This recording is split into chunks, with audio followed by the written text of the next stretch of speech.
Rosalinda.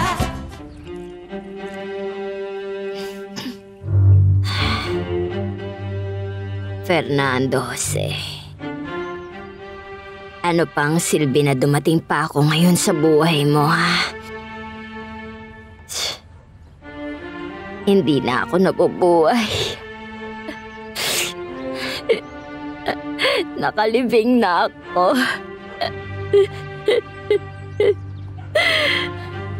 Kinalimutan.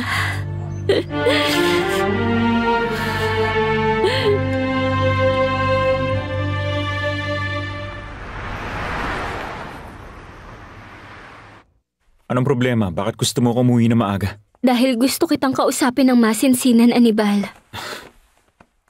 Sige. Tungkol ba saan? Tungkol sa atin. Sa pagsasama natin, sa pagmamahal mo. Kailangan kong malaman kung mahal mo pa ba ako.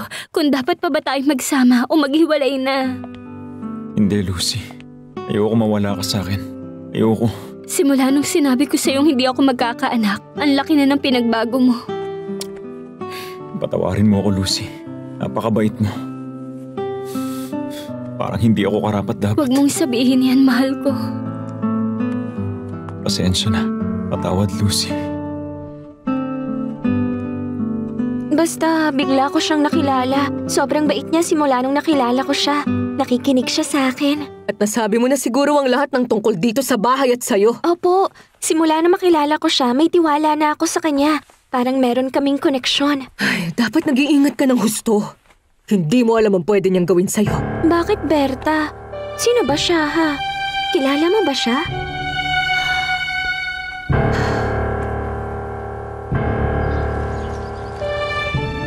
Erika, anak. Umaasa ako na paglaki mo huwag mong masabi sa akin na nilayo kita sa totoo mong ina. Pero kumbensado ako na mas maganda kung hindi mo na malalaman ang tungkol kay Rosalinda. Kahit kailan.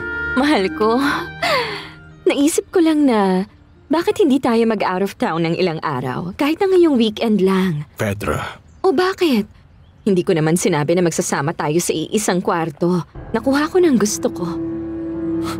Ano bang sinasabi mo, Fedra? Huwag mo na akong intindihin, Fernando Jose. Akin na yon. Ano, alis tayo ngayong weekend? Huwag mo na itanggi, Rosalinda. Umiyak ka, alam ko. Sinabi ko ngang hindi nga. Kung nag-aalala ka sa itsura ko sa show, makakaasa ka na magmumukha akong masaya. Walang problema. At matutuwa ang publiko. Alam mo na mahal kita at hindi lang trabaho mo ang iniisip ko. Ay, Alex, nagpasya na akong hindi ibibigay ang puso ko kahit na kanino.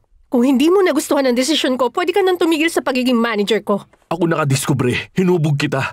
Kaya ka nagtagumpay. Hindi mo ako pwedeng iwan. Nangako kang pakakasalan mo ko. Hindi pwede, Alex. Bakit? Dahil wala akong panahon para sa pagmamahal. Gusto mong ialay ang buhay mo sa career lang? Oo. Kung ganun mas kailangan kasama mo ko.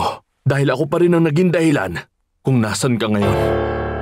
Naiintindihan kong dismayado ka kay Rosalinda, pero di ibig sabihin hindi ka na pwedeng maging masaya o bawal ka nang sumama sa amin dahil kami pa rin ang pamilya mo.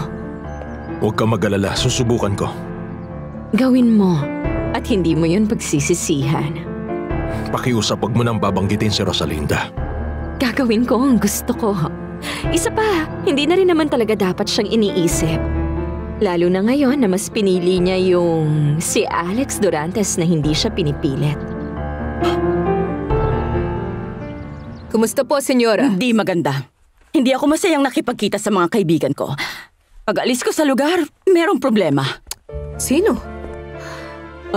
Yun bang papa ni Abril? Tumahimik ka. Huwag mo siyang babanggitin. Si Abril ang nagsabi na kilala niya na siya at magkaibigan sila. Pero syempre, hindi niya alam na siyang papa niya. At hindi niya malalaman. Paano sa tingin niyo maiiwasan? Ipapapatay siya? Salamat sa buhay na nagbigay ng biyaya. Mukhang masayang-masaya ka ngayon, Meserias. Pwedeng malaman kung bakit? Dahil nangyayari na ang mga gusto kong mangyari. At kung magtutuloy-tuloy itong swerte, matatapos na ang pagiging mahirap ko. Teka, meron ka ba nakitang minahan ng ginto, ano? Sabihin mo na. Parang gano'n na nga. Dahil kapag natuloy na ang negosyo na naiisip ko, kikita tayo ng malaking pera. Negosyo? Ano naman ang binabalak mo? Panahon na para tumigil ka sa panlilimos at simulan na magtrabaho. Mga wala kayong utak. Sinabi ko lang yon. Huwag niyo munang itanong sa akin kung ano dahil baka mabati at pumalpak pa ang binabalak ko. Ay, pero kapag naging matagumpay lahat, kayong dalawa ang unang makakaalam. Para mamatay naman kayo sa inggit. Mabuti.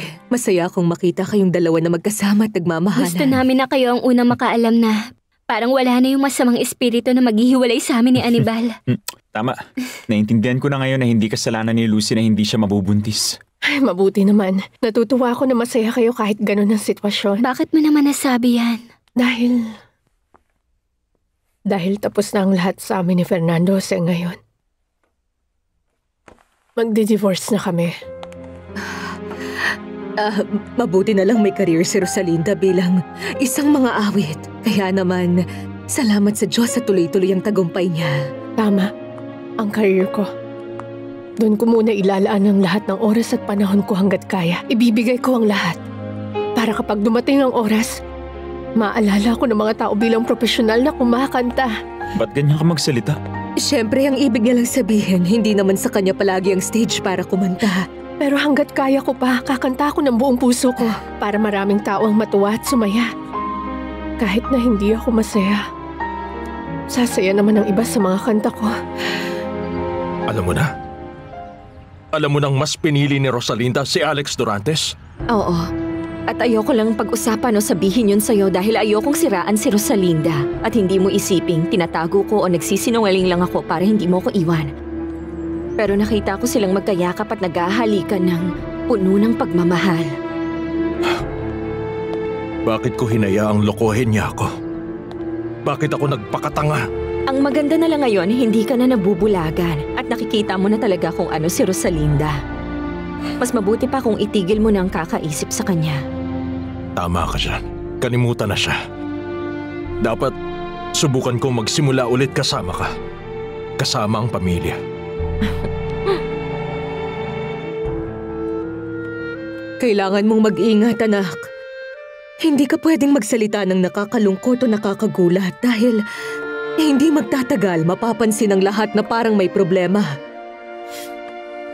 Mama, mangako kang hindi ka rin gagawa ng kahit ano para malaman nilang kinakaharap natin. Kailangan kong maging malakas. At ganun din kayo, Ma. Para pag dumating na ang araw na yun, pareho tayong nakahanda, Mama.